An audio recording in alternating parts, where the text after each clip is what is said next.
We're best. All right, so we are going live now. I guess we are. Wonderful. Jason. Yes. So, it's great to have you here, and it's our second interview, and we are happy that it's going to be with you, because Jason Barnard is a special client, special partner, and a friend of ours, and it's definitely a great honor to know such person as you, because you've been supporting our country, our nation, our company, us as individuals, and your partners and friends, and that is why it is great pleasure to have this interview with you, because we shared a lot of different things during these 2.5 years, including private one and social, and of course business. So, a few words about Jason. Jason, could you please tell the world about your red shirt and about that brand name which is behind you? This one? Yes. Right, well, I'm Jason Barnard, you can see here. I was actually a professional musician for many, many years. My first career was professional punk folk musician, playing the double bass. And I did that for 10 years, and it was hugely fun. My second career was cartoons for kids, and I was the voice and the songwriter for a cartoon for kids, which was hugely successful. I was a blue dog in the cartoon. My ex-wife, Veronique, was a yellow koala, and we can talk about that if you want, or just search Jason Barnard, Bua and Koala on Google, and you will find out all about it. Because my third career is optimizing what people find about you on Google when you search their name. So you search my name, Jason Barnard, Jasonbarnard,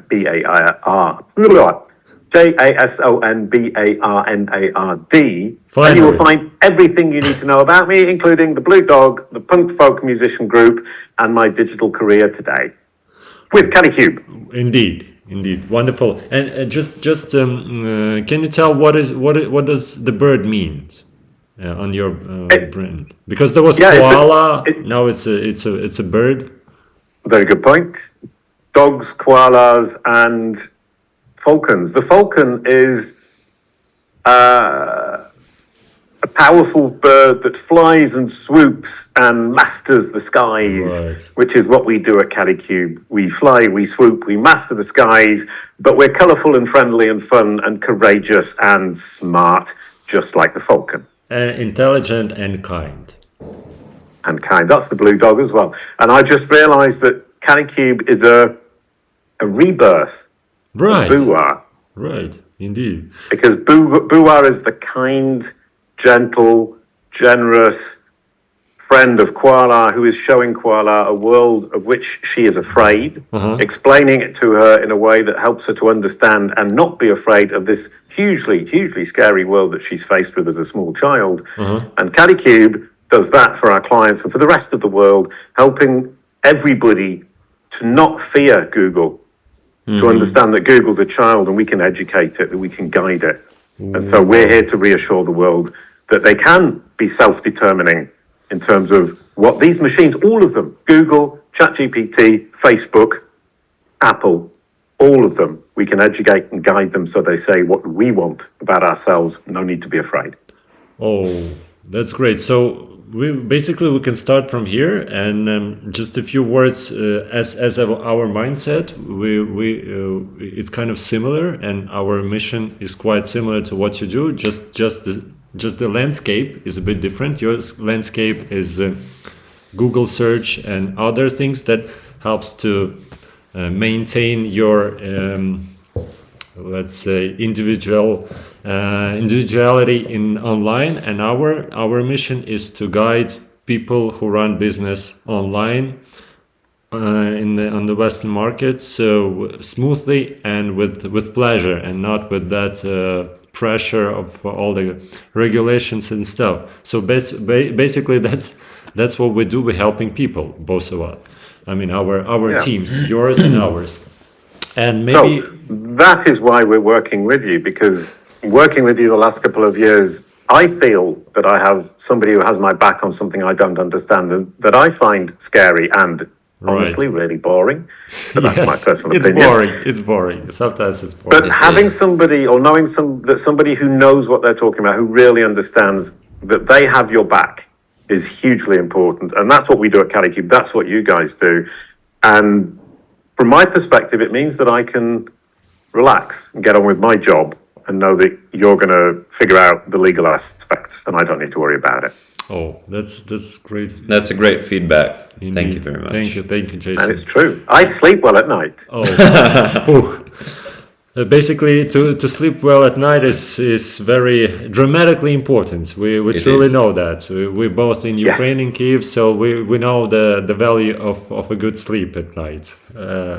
So we two of us, we will run this interview just giving ball from one to another. So I will start because basically I'm as you were the generator of this interview. Yeah, I was a generator because 2 years and a half, almost 3 years ago. Can you imagine? 3 years ago, when we met, we made great interview on the streets of Kyiv, and it was wonderful about totally brand new thing for Ukraine. Wow. Yeah, actually, it was 3 years ago. 3 years ago in October, yes, 2001, and 21. Yeah. Yeah. So it's kind of 2.5 years. So we talked there about.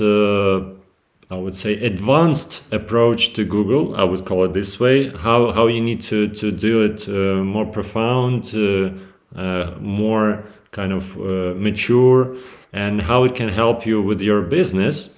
So CaliCube is helping you to browse through Google smoothly for businesses and individuals. But what exactly does it mean? Because unfortunately, because of invasion, we haven't put this interview online, and that project is closed, but temporarily. We plan to renew it together with Myro. Yeah. So that interview hasn't gone. No. Unfortunately, no. So when we're gonna renew project Jobs Garage, I think we will publish it.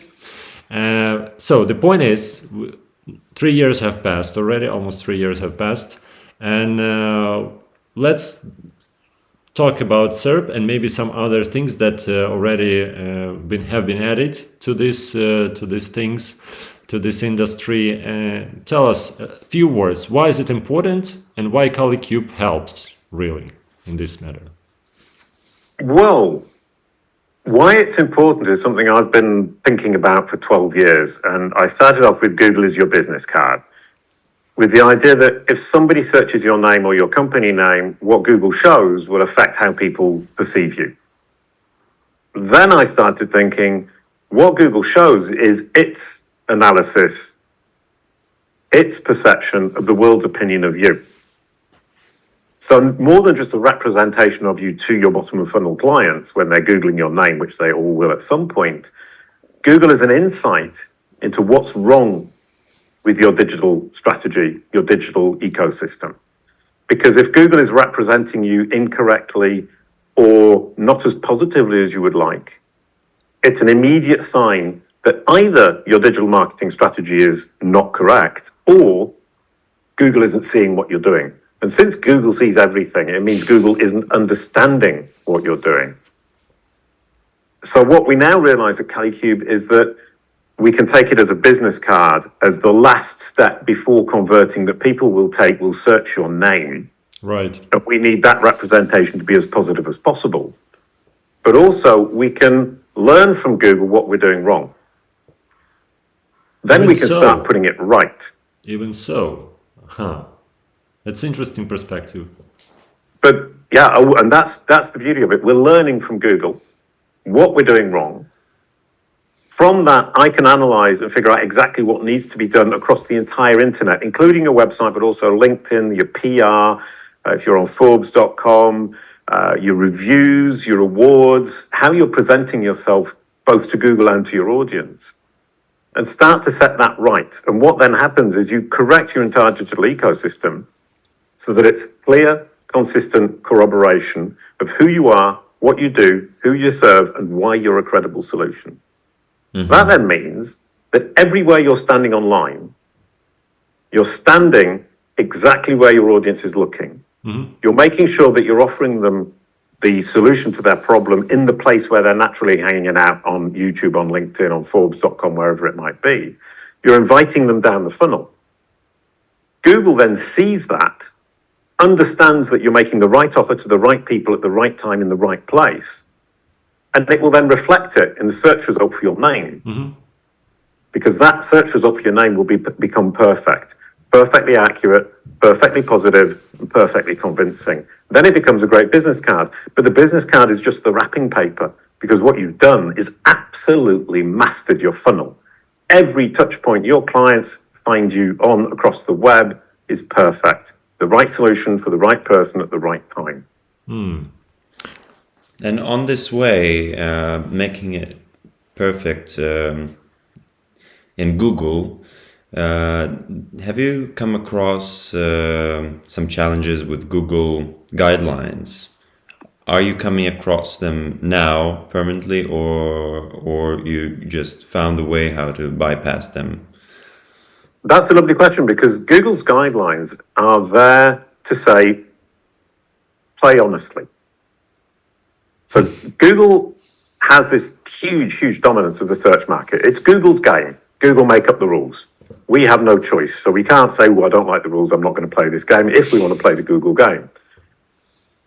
Google's rules are there, or their guidelines, with the idea of preventing us from cheating.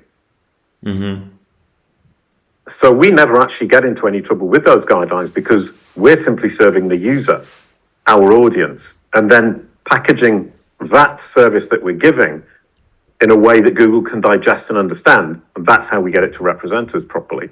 So Google always say, and it's a really annoying thing, just focus on the user. And it doesn't mean anything just said like that. It's this really trite thing for them to say, because it's not actually helping people know what they need to do. Just focus on the user doesn't mean anything. No, it's not. It's just a strong word, but useless. And so what we're saying is, well, Google's saying focus on the user. Google's aim is to please the user. Your audience is a subset of Google's users. What you need to do is analyze Google to understand how it perceives what you're doing with your audience. And by looking at what Google sees, understands, and represents, allows you then to serve the user in the way that Google would expect. But the way Google expects you to serve the user is actually the way you should be serving the user as a business anyway. So what we've done at Kalicube is taken this very trite statement that the Google employees make, just focus on the user, and said, well, we're just going to use Google to understand what we need to do, in what order of priority, how we need to engage with the user to make sense to Google. And luckily for us, that makes sense for my business. In this case, does this story works only for the enterprises and big businesses, or it works for individuals and just small and middle-sized businesses? Because it sounds like you need to invest a lot of efforts, time, and money to set up a good SERP profile and to please these customers, because Google really, as far as I'm concerned, it works with big money, and it wants bigger brands to be on the top. That's from my perspective as just a regular user, because I see on the top usually you see big names if you're Googling something, and of course not small businesses which are don't have great resources. Yeah, I think that's a really common misunderstanding. Is yes, we do often see the big brands. We see the big brands because they're putting a lot of money into optimizing for Google. And that's the way the world is. They have the means so they can optimize. They employ the best people who can do the best optimization. But that's the great thing here, is that none of this is expensive and none of it is purely for Google, which means you're going to be driving revenue with all the rest of the stuff you do. And Google is simply a natural extension of everything you're doing for your business anyway. So if I'm a small business and I look at the search result for my name, right, as an example, and I've made lots of videos and I put them on YouTube and I think this is brilliant. I've made these amazing videos. I've got people watching them. I've got lots of thumbs up. I'm really pleased with myself. But Google doesn't put those videos on the search result for your company name. Usually, no. We know that with our videos. Yeah. Well, that means you're not doing it right. I see. You're either getting the wrong audience, or they're not engaging in a way that would make sense for Google to indicate to Google that you have solved their problem, or it's simply not the right platform for you. And that's what CaddyCube does, is we say, okay, those are the three options for why YouTube videos aren't ranking on your brand SERP, the search engine results page for your brand. And we need to identify, is it misinvestment? Sorry, can you repeat, please, slowly this SERP? Yeah. Brand SERP, which is written up here. Right. Search engine results page. I see. For a brand name. It's a first page that you see, right? When you're Googling. I see. Okay. Because it's not the common word, Jason. It's not the common word in business at all. And I forget. Yeah. SEO is more common. Yeah, just SEO and blah blah blah.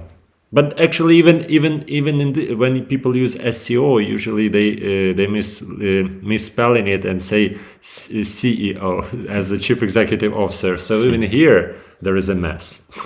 Yeah. No. We have somebody who was working at CaddyCube last year, Christina, who constantly says SEO when she means CEO and CEO when she means SEO. And it gets really confusing. Right. But yes, SEO, search engine optimization, SERP, SERP, search engine results page. And so what we're now looking at, if we come back to talking about YouTube, is if those videos do not appear on Google when somebody searches your brand name, avatar, for example, right, then you might be misinvesting, mistargeting your audience, or simply be on the wrong platform, because Google understands that isn't something that's going to interest your audience.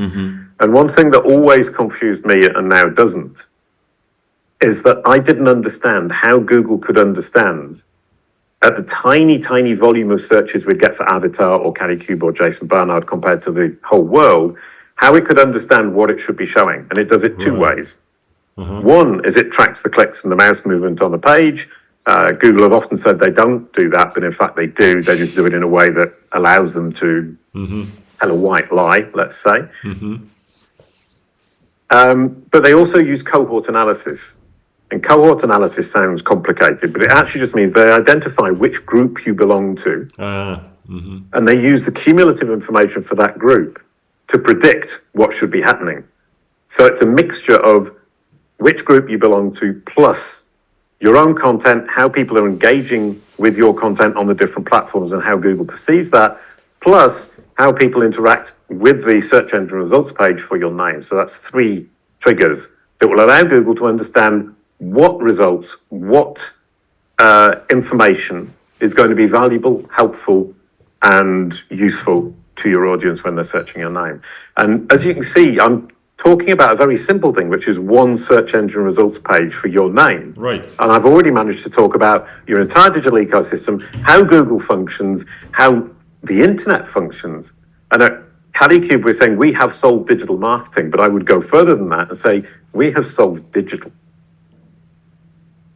Is that for any individual, any small company, any big company, just by using our analysis of Google's understanding of the world's opinion of you through the search engine results for your name, we can figure out exactly what you need to do to correct your entire digital ecosystem. That is solving digital. And it didn't cost me a penny. I just asked Google and it's free. So for those who are listening now, just for me as a business, I'm just starting my journey. What are the three key directions or points that I would like to target in order for my SERP, for my result page to be decent? Great question. Having said that you need to look at every aspect of your digital ecosystem, from LinkedIn to YouTube to Forbes.com to your reviews to government websites that talk about your company, I'll come back and say the first thing you need to do is clean up your home. And your home is your website. So the first thing I do with any client is look at what appears at the top of the results, how it's presented and what's being said. And generally speaking, it's not very good. Sometimes it's really bad. Very rarely is it even good. Because people make a very common mistake, or multiple common mistakes. And the biggest one is Amazon. They changed the title of their homepage to Smile More, Pay Less. Amazon. They changed that in 2021. So for 25 years, when you search for Amazon, what you saw was cheap bikes, hi-fi, books, and more. So they had their brand message was, we're really cheap and you can buy all these different things. And I would argue for the first 10 years, that might have been a good idea. But from 2006 onwards, everybody knew what Amazon was. They needed then to promote their brand message. And it took them a further 15 years to figure out that the homepage and the top result for their brand name is for branding and making the customer, the client, the prospect feel comfortable and happy and confident that they've made the right choice. Cheap bikes, books, hi-fi and more does not make me feel comfortable and happy I've made the right choice. Pay less, smile more. Amazon does make me feel like I've made the right choice. First thing, is it a brand message? Often, no. Second is to look at the other results. How many results from your website is Google able or willing to show? Oh. If it's not able and willing to show 5 or 6 results, you've got a problem either with the structure of your website or you're not providing the information that is actually useful for your audience searching a name. Contact us, about us, login, email, newsletter, latest blogs. Jason, what does it mean, able? It means that it doesn't have enough sources where it's gonna take the information. What does it mean, able, in this case? It either means the pages don't exist, or it means that you've packaged them wrong. And so we talk at Calicube about packaging for Google. SEO, search engine optimization, is often seen as this huge opportunity where you build everything for Google and Google will love you and Google will send you lots of people to your website because you've tricked Google into thinking you're much better than you really are. That's what search engine optimization has been for 25 years. Right, that's true. Today, modern search engine optimization is you take your branding that you should have anyway, you turn that into marketing materials and you place those marketing materials in the places where your audience is hanging out. So you're standing where they're looking with the right offer, the right presentation, inviting them down the funnel. All of that you should be doing as a business anyway. Indeed. Then all you do is package it for Google.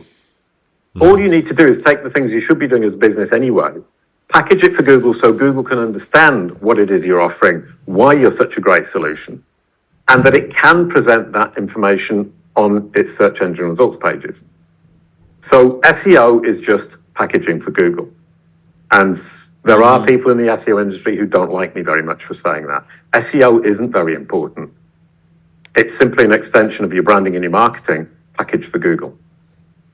So thank you for broad description of the word able. And this was the second thing. And what is this the third? Well, if you don't have the page, if it's not packaged correctly, or simply the pages that Google can find in your website are not actually interesting at all for your audience. And Google isn't always right, but it generally is. Look at the amount of data it has. It's not going to get it wrong very often. When it does, obviously, we can complain. A lot of people complain, oh, Google's got it wrong. How terrible and stupid of Google not to have understood.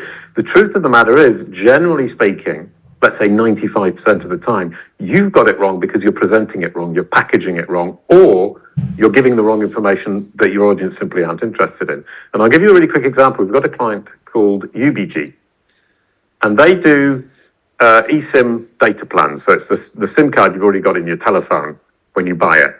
And then you just activate the eSIM and it becomes an electronic SIM, a virtual SIM card, and you can get data plans. But they also offer those same packages in cars. So if you buy a Jaguar or a Land Rover or a Jeep, these are 3 examples of manufacturers who have inserted this card in their internal system in the car. You can just click a button, activate the eSIM, and get data connectivity within your car. So you can surf the internet in the car, and this is more and more common. All cars are going to have it. And then the question is, which eSIM do you choose? So part of my job with that was to look at what is appearing when people search the name UBG in the USA, in America, in France, in Australia. In the UK, one of the links is get data plans for your Jaguar Land Rover car. But in America, the same place, it says get an eSIM for your Jeep. Because Jeeps are hugely popular in America, Land Rover, Jaguar is hugely popular in the UK. So that the client was saying, I don't understand why it's showing Jaguar Land Rover. The answer is because it's helpful to the user, because those cars are so popular in the UK, but not in the US. So the immediate reaction is Google's getting it wrong. And when you think about it, Google's actually getting it right. And it's telling you something really important. Amazing. So it means it gives you free advice. So what do you need to use in your kind of articulation and messages to your clients, right? So then you go to Italy, and if it doesn't say get a data plan for Fiat, right, it means that you've got a really, really bad page for Fiat, and you're not communicating correctly that Fiat contains your solution, which it does. And presumably, I mean, I'm guessing, but I would imagine Fiat is pretty popular in Italy. Indeed. But very straightforward things. Thank you. Thanks for wrapping this up. And back again to the small businesses. If we don't have budget a lot, when you're starting business and you want to run it right, where you need to allocate your resources, on which I would say maybe whether it's a LinkedIn, maybe it's Instagram page or etc. So just to put your efforts so it could work the most effectively. Yeah, I mean, once again, Google's free and it will give you all the advice you need if you know how to look for it. So what we do manually, I mean, we have a service that we sell to clients and we do this for them. We use huge amounts of data. We've got a database with 1 billion data points. So we can pull this information in minutes, but you can do it manually, you can do it for free, which is you search your own name on Google and you look at what appears. Oh, sorry, before you search your name, you think, what do I think will appear? Mm-hmm. What results do I think Google will show for my brand name? And then think, why do I think that's going to be the case? Then you search your name and you look at what it does show. And then you ask yourself, why is there a discrepancy between the two? And if you really think that you were right the first time, then you need to change Google's perspective. And you do that from reading to the top to the bottom of the search engine results page for your name, and you fix each one on the way down. So if you thought LinkedIn should be important, so it should be up there near the top, but LinkedIn appears either not at all or right at the bottom, then it means that either Google's telling you LinkedIn isn't a good strategy, or you're not doing a very good job. Got it. So if you're absolutely sure LinkedIn is the right one, then you can look at it and say, well, I need to improve my strategy. So it gives you that priority saying, well, let's go in and figure out why Google doesn't see that LinkedIn is so important to my business. If you can then go in, you pick 5 competitors, you Google each of their names one after the other, you put all the results next to each other, and you look at the similarities and the differences, and you might see that everybody has LinkedIn ranking 2nd, 3rd place. Then you know that that's what you should be doing. Right. So once again, free, simple, it would take me 10 minutes to do that. Takes our machine 5 minutes to do it, and it would probably take you about an hour. But when you look at all of this side by side, you will immediately see patterns and you will see what the generality is and where you're missing, and potentially where you're investing where it isn't important. For example, investing in Instagram. If you're investing in Instagram, and it is ranking reasonably well, but then you see for your 5 other competitors, Instagram isn't even present. Oh, wow. You might want to rethink your strategy, even though it's working. Is it actually useful and relevant? Because Google is only showing it because it's working for you, but for the others, it's not. So don't just look at one competitor, look at 4, 5, maybe 6 competitors. We at Calicube look at 70. We will put 70 competitors in, and then we will template it, and we will tell you that. But you can do it manually, and it's free. So learn from your competitors' SERP results, right? Learn from what Google perceives your competitors to be succeeding at. I see. So it's what I call competitor envy. A lot of people say, my competitor's doing that, therefore I should. And actually, what I'm saying is look at what Google has shown you about what's working and what isn't working from multiple competitors, aggregate that, and you've got your strategy. And you were talking about priorities. We don't have money or much money. We need to prioritize. So you have multiple things. Is what we do at CaliCube is we say, here's what your brand SERP tells us you should be doing. Here's what the industry brand SERPs tell us you should be doing. Now tell us what your business goals are and what you're currently doing and what you feel is working for you. We can bring those together and find the balanced approach, the balanced priority of those three. Because none of them on their own is right. A combination of the three is going to make business sense for you. And I mean, you know, CaliCube, we don't have huge amounts of money. We're not a big corporation with a lot of money to spend on marketing, and yet we have a huge marketing strategy because we built it up this way of prioritizing according to what we understand Google is seeing about our competitive landscape. So we have a YouTube strategy, we have a LinkedIn strategy, we have a newsletter strategy, we have a podcast strategy, we have an event strategy, we have a guesting strategy. We've got 12 maybe different strategies for marketing. We didn't do them all one day to the next like that. We started 2.5 years ago, and we built them up one by one, and we prioritized them in a way that made sense to our market and our audience.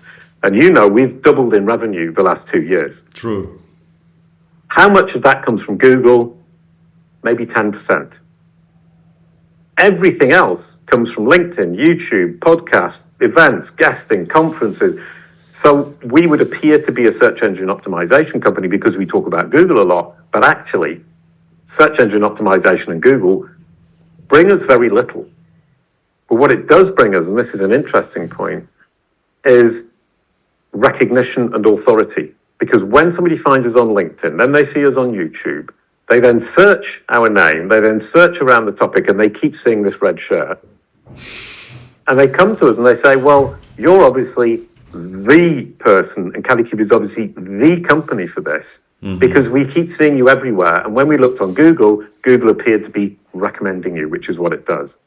And if you look at ChatGPT, if you search for who can help me with my knowledge panel, which is one of the aspects of what we do, it says CaliCube. Oh, even so. Yep. And we got a client in December who said, I asked ChatGPT who could build me a knowledge panel. It said CaliCube. Jason BARNARD is a world-renowned expert in this, and he didn't want anybody else to work on his knowledge panel, his reputation, his proactive reputation management. Cool. Yeah, and the sales call lasted 5 minutes. I know what you do. I know you're the best. How much does it cost? Perfect. Yeah. Very good. No. What kind of? I mean, what to ask after this? I mean, No. Oh, you don't have to ask a question. I've got a question for myself that I will ask myself. Hold on. So, Jason, the future of ChatGPT, Google's search generative experience, Bing's chat, so generative AI in search. What's happening and what's going to happen? Great question, Jason. Thank you.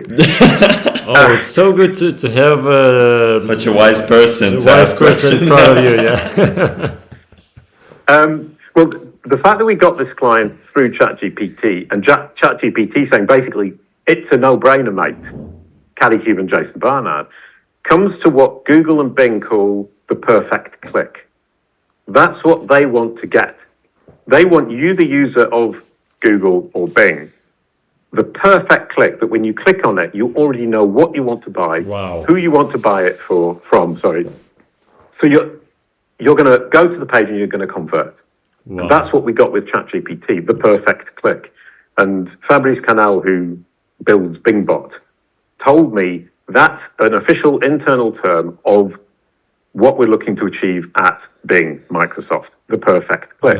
So what happens with generative AI is we need to build into the generative AI what our funnel looks like, answer all the potential questions so that when Bing and Google start that conversation with the user, they can bring that user down the funnel, answering all the questions about you, your company, your offers, refunds, options, so they get to the bottom of that funnel to that perfect click.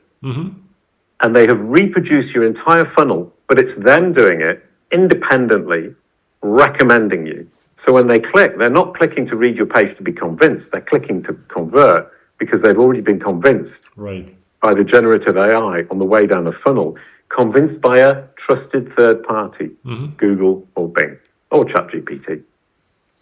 Wow. Before this interview, we discussed with Myro that we need to have this interview kind of very smooth but short, so we can go to the second interview. Yeah, so we can make yes, and so not to make it too official and to kind of full with difficult facts, because it's quite difficult to digest even the word SERP. It took me some time to learn it. So we have two more questions. While we were cooperating with you, the question regarding privacy and those things that goes with privacy and stuff, these things you passed to us and said, I don't want to deal with that, but I know that it's important, right?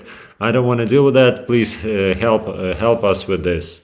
Do you feel that ChatGPT, Google, and so others, they started to care more about privacy, or they started just to make it more kind of sophisticated, but not more carefully?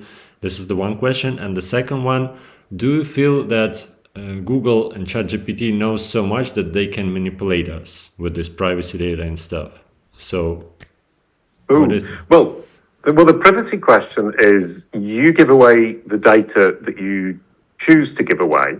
Often you choose to give it away without actually explicitly thinking, I'm giving away this amount of data, because we don't pay attention when we click allow the cookies. We don't read the cookie policy. We don't read the information that we should read. But nobody has the time. Nobody does it. So you have the European Union, who have very strict GDPR rules. As a company, it's boring, it's annoying, it's a lot of things that we need to think about. Thanks to you, I don't have to think about it, and we're now compliant. But from Google's perspective, when they don't respect GDPR, they're looking at billions, tens of billions, perhaps hundreds of billions of dollars in fines. So Google are freaking out. And somebody pointed out to me, why weren't there any major Google updates between July 2022 and July 2023? Why? Because Google told all of their teams, drop everything until you're GDPR compliant, because GDPR compliant comes in July 2023, and a lot of projects just got put to one side. They launched GA4, Google Analytics 4, in July, and it wasn't ready, and nobody wants it, and it's terrible, and it's horrible, and it's impossible, but they had to do it, so they didn't get fined by the European Union. What then happened in July was there was a huge knowledge update in Google's algorithms. Then in August and September, then October, then December, multiple updates one after the other. So Google had actually put a lot of stuff to one side to comply with GDPR, and then the floodgates opened and all this stuff came out, which is one of the reasons they missed the boat with generative AI. How did Microsoft get the jump on Google? Because Microsoft didn't need to worry about GDPR as much as Google did. So Microsoft launched it, I think, knowing full well that Google were going to struggle to follow, because Google had so many other focuses, and they simply weren't ready, and they weren't ready because of GDPR. Wow. You like that, don't you? That's your job, and I've just taught you something. Insightful strategy overview. Right. And back to the question on the manipulation. Do you feel that on the market that SERP or other things, and you said that to point to help you to make the best choice that fits your needs, isn't it kind of sounds manipulative a bit? Yeah, I mean, yes, it is manipulative. The idea for them is saying, well, we want the best for you. So it's a bit like they're treating us like a child and saying, we know what's best for you. Yes. Here you go, we'll give it to you. But if you turn it round on its head, they're the child. They don't understand. We're in control. we need to control our own data, both the cookies, the private stuff, but the stuff that's out there. If I take anybody and analyze their digital ecosystem, I will find a total mess. And one of the jobs we do at Calicube, the first thing we do with any client is get every reference to the person or the company online, and we start to clean it up. We clean up their digital footprint, their digital ecosystem, not because of privacy, but because that's the way we can get the machine to understand. If the machine understands who we are, what we do, which audience we serve, and why we're credible, it will recommend us to the subset of its users who are our audience. But also it will represent us the way we want to be represented. And that's key. You don't want to change the facts, you don't want to lie, but what you can do is change Google's focus. Change its focus so it appreciates you for what's important for your current audience. And the example there would be, I was a blue dog in a cartoon, as we said right at the beginning. There's a huge amount of information about Boo-Wah the blue dog online. So Google's immediate reaction 10 years ago was Jason Barnard is a cartoon blue dog, no doubt about it. The reason I got into this particular niche in the industry, I created this niche in the industry, is because I thought, how can I get Google to focus on me as a digital marketer?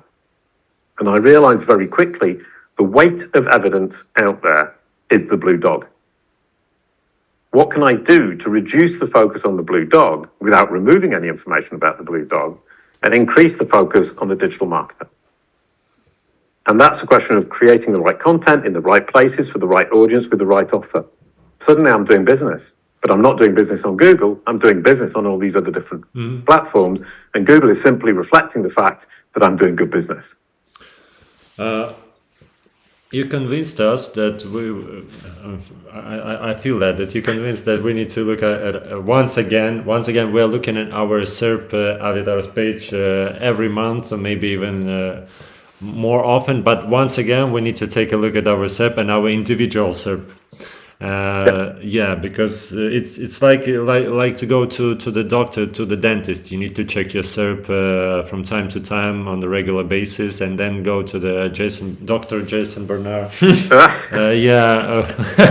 To fix. Wow, really? Yeah. And that's a really good point, is people often say to me, but it isn't really that important. It's something I can do next week, next month, next year. It's not. And they don't realize right that away. it's the foundation of everything they're doing. And that it should actually be what they're building everything on. Yes. It's not this thing you do at the last moment thinking, I'll do that when I have time. It's something you do today in order to build the foundations that will build your business online for tomorrow. Or your personal brand online for tomorrow. Sorry. Thank you. Yeah, it must be in this block. Urgent, important, and urgent. All the time. Important, urgent, ongoing. Don't drop it. Don't drop the ball. You need to have that ball constantly in your hand, because it's the ball. No, you've talked about a ball. Yeah, we've got a cat. It's the ball that drives your business. And I don't know if that actually makes sense now that I've said it, but there we go. At Avatar, we have a ball driving our business. Thank you. So we can highlight it on the top of the interview, the ball that drives your business. How to roll this ball. How to roll with it. How to roll with that? Yeah, amazing, Jason. I think it was like a useful snack, and of the very, very sharp and great advices. I actually feel like I had some dinner. Some dinner, with the steak. Yeah, for us, I think I felt like Myro was kind of digesting and looking at it from our perspective, from our business, and I hope that our viewers could look at their business from this new perspective. And not to forget, of course, we cannot say as a lawyers and compliance officers that please don't forget about those dull and not interesting things like documents, GDPR, etc. Even if you go, it's also a brick in your foundation. It's also a brick in your foundation. Very true. And that whole point is, I sleep well because I know you guys are there. And you guys are helping my team implement all the things we need to do. You haven't rushed us. You haven't pushed us faster than we could run. We've managed to implement it all. And now I feel serene. I don't worry. And that's brilliant, because it's a huge worry that I don't have to bear. Thank you for this word. Actually, serene is pretty much what we want to feel our customer, to be serene and to run the businesses. Thank you. I think it's a good kind of not final line, but just a small break. We can make it in some time and to proceed to this discussion, because there's so many things I want to ask. Actually, we just like pinned the skin of the apple. Yeah, right. And I see all your interviews actually on Twitter. I browse it and I see how many activities you do on a regular basis. And I hope you'll be kind enough to proceed this discussion with us maybe next month or sometime. But it was, we surely will make a decent summary and post it on our LinkedIn pages, and so that our viewers can relate to what we've discussed here. yeah. Brilliant. So it's a great pleasure, Jason. I'm very happy, and we are happy that we had this kind of not an interview. It was just a friend chat. It was a discussion. Yeah, it's a great thing. Thank you very much. Brilliant. And the cat, it's kind of blessed our Exactly. blessed our approach. It appeared like in memos, like, oh, I'm It's here. time to feed me. Yes. Go. Yeah, no, she's a lovely cat, and she's very well behaved, and she can just sit here as long as she's not far away from me. She's happy. Wonderful. Great. Jason, so we wish you a great time with your close ones and with the cats, and to move smoothly in what you're doing. And we hope to see you soon. Exactly. One of Thank our you. interviews. Thank you both. That was delightful. Indeed. Thank Thank you. you, thank you. Jason. Okay, so we ended. Yeah. Right. Was that? Mhm.